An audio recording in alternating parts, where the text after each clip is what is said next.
Guys welcome back to మన channel epics academy. AP EAMCET 2024 counselling notification అనేది release అయిపోయిందనే విషయం అందరికీ తెలిసిందే. అప్లికేషన్ ఫిలప్ చేసుకోవడం అంటే రిజిస్టర్ అవ్వడం ఇవ్వాలే లాస్ట్ డేట్. సో ఇంకా ఎవరైతే రిజిస్టర్ అవ్వలేదో ఇవాళ రిజిస్టర్ అయిపోండి. మీకు గనక అప్లికేషన్ రిజిస్టర్ అయిపోయి ఎలిజిబిలిటీ ఫర్ వెబ్ ఆప్షన్స్ అని వచ్చేస్తే ఏం చెయ్యాలి అనేది నేను మొన్న ఒక 11 minutes వీడియో అయితే చేశాను. అదైతే చూడండి. ఇప్పుడు మీకు అసలు ఫీజు రియంబర్స్మెంట్ వస్తుందా రాదా అనే దాని గురించి తెలుసుకోవాలంటే ఏమేమి మనం అబ్జర్వ్ చేయాలి అనే దాని గురించి అయితే ఇప్పుడు ఈ వీడియో. ఇంకెవరైతే ఛానల్ సబ్స్క్రైబ్ చేసుకోలేదో ప్లీజ్ సబ్స్క్రైబ్ చేసుకోండి. పక్కన బెల్ ఐకాన్ అయితే ఆల్లో పెట్టుకోండి.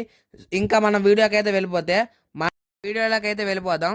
మనకు తెలిసిన విషయమే 2019 నుంచి 2023 వరకు ఆంధ్రాని సీఎంగా చేసిన జగన్మోహన్ రెడ్డి గారు అయితే మనకైతే జగనన్న విద్యాదీవెన, జగనన్న వసతి దీవెన అని 2 ఆప్షన్స్ అయితే తెచ్చారు.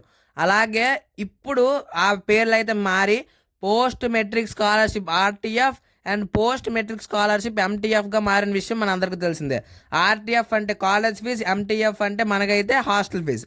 ఈ రెండు మనకైతే ఆర్టీఎఫ్ అనేది డైరెక్ట్గా కాలేజ్ అకౌంట్కి పడుతుంది, ఎంటీఎఫ్ అనేది మనకైతే జాయింట్ అకౌంట్కి పడుతుంది, మదర్కి సన్కి ఆర్ ఎల్స్ మదర్కి డాటర్కి. సో ఇది మనకి తెలియాలి అంటే మనం ఏమేమి చూసుకోవాలి. ఫస్ట్ థింగ్ మీ క్యాస్ట్ కేటగిరీ కరెక్ట్గా ఉందా లేదా చూసుకోవాలి.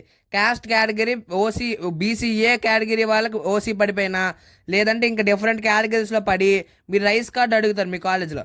అప్పుడు ఇచ్చినప్పుడు మీకైతే దాంట్లో బీసీఏ అని ఉన్నా మీకైతే ఎటువంటి స్కాలర్షిప్స్ రావు. అదైతే మీరు ఖచ్చితంగా చూసుకోవాలి. అలాగే ఇన్కమ్ బిలో 2.5 lakhs అనేది అయితే ఉండాలి.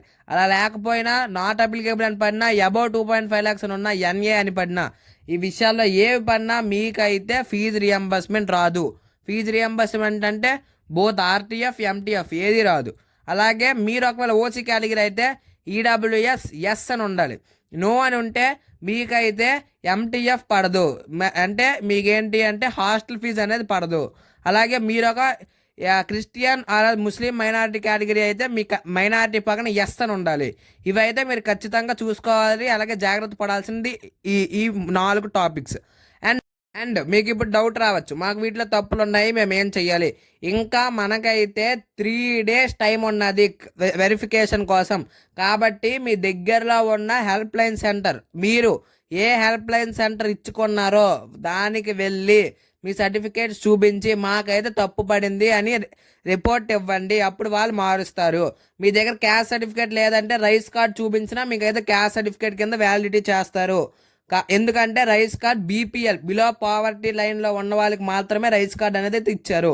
కాబట్టి మీరు అది చూపిస్తే మీకైతే చేస్తారు. అండ్ మాదైతే ఈ మైనారిటీ సర్టిఫికేట్స్ లేవు, అవి లేవు, ఇవి లేవు అంటే మీరు మీ 10th టీసీలో ఖచ్చితంగా మీ క్యాస్ట్ మైనారిటీ అంటే ఇప్పుడు క్రిస్టియానిటీ రిలీజియన్ అయితే రాస్తారు. మీ 10th టీసీని లేరా మీరు intermediate 10th TC maximum inter colleges తీసుకుంటాయి. మీ ఇంటర్ టీసీని పట్టుకెళ్ళినా మీకైతే మైనారిటీ అనేది అవుతుంది. కాబట్టి మీరు ఎటువంటి లేట్ చేయకుండా వెళ్ళండి. అండ్ చాలామంది అంటున్నారు వెబ్ ఆప్షన్స్ డేట్ మారుతుంది అని. మ్యాక్సిమం మారకపోవచ్చు. ఎందుకు అంటే ఇంకా అఫీషియల్ వెబ్సైట్లో ఎటువంటి చేంజెస్ లేవు. అలాగే 8th నుంచి 12th వరకు అనే ఉన్నది. కాబట్టి మ్యాక్సిమం ఎటువంటి చేంజెస్ అనేవి అయితే రాకపోవచ్చు. కాబట్టి రేపు అంటే 8/7/2024 రేపటికే మీరు వెబ్ ఆప్షన్స్ అనేది ఫిక్స్ అయ్యి ఉండండి. ఇవాళ నైటే మంచిగా వెబ్ ఆప్షన్స్ నీట్గా ఆర్డర్ వైజ్గా రాసుకొని ఉంచుకోండి.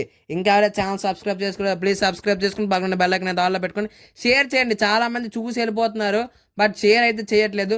షేర్ చేయండి. మీరు కూడా చూసి లైక్ చేయండి, షేర్ చేయండి, సబ్స్క్రైబ్ చేయడం మర్చిపోకండి. సబ్స్క్రైబ్ చేయండి ఎందుకంటే ఇలాంటి వాల్యుబుల్ ఇన్ఫర్మేషన్ నేను చాలా అంటే చాలా ఇస్తాను. వీడియోస్ షార్ట్గా ఉంటాయి ఎందుకంటే షార్ట్గా ఉంటేనే వేరం రీచ్ అవుతాయి. సో అర్థమైంది అనుకుంటున్నాను. ఇవైతే వేరం చూసుకోవడం మాత్రం మర్చిపోకండి.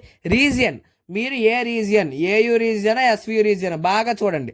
ఏయూ కొన్ని వాళ్ళకి రీజియన్ మారదు, బట్ ఇన్ కేస్ రీజియన్ కూడా తప్పు పడితే ఒకసారి చూసి ఇచ్చేసుకోండి. అలాగే స్టడీ సర్టిఫికేట్స్ మెయిన్ మీరు ఏ స్కూల్లో చదివారో బాగా గుర్తెచ్చుకొని స్టడీ సర్టిఫికేట్లు ఇప్పుడు వెళ్ళి అడిగినా ఇస్తారు. Thank you.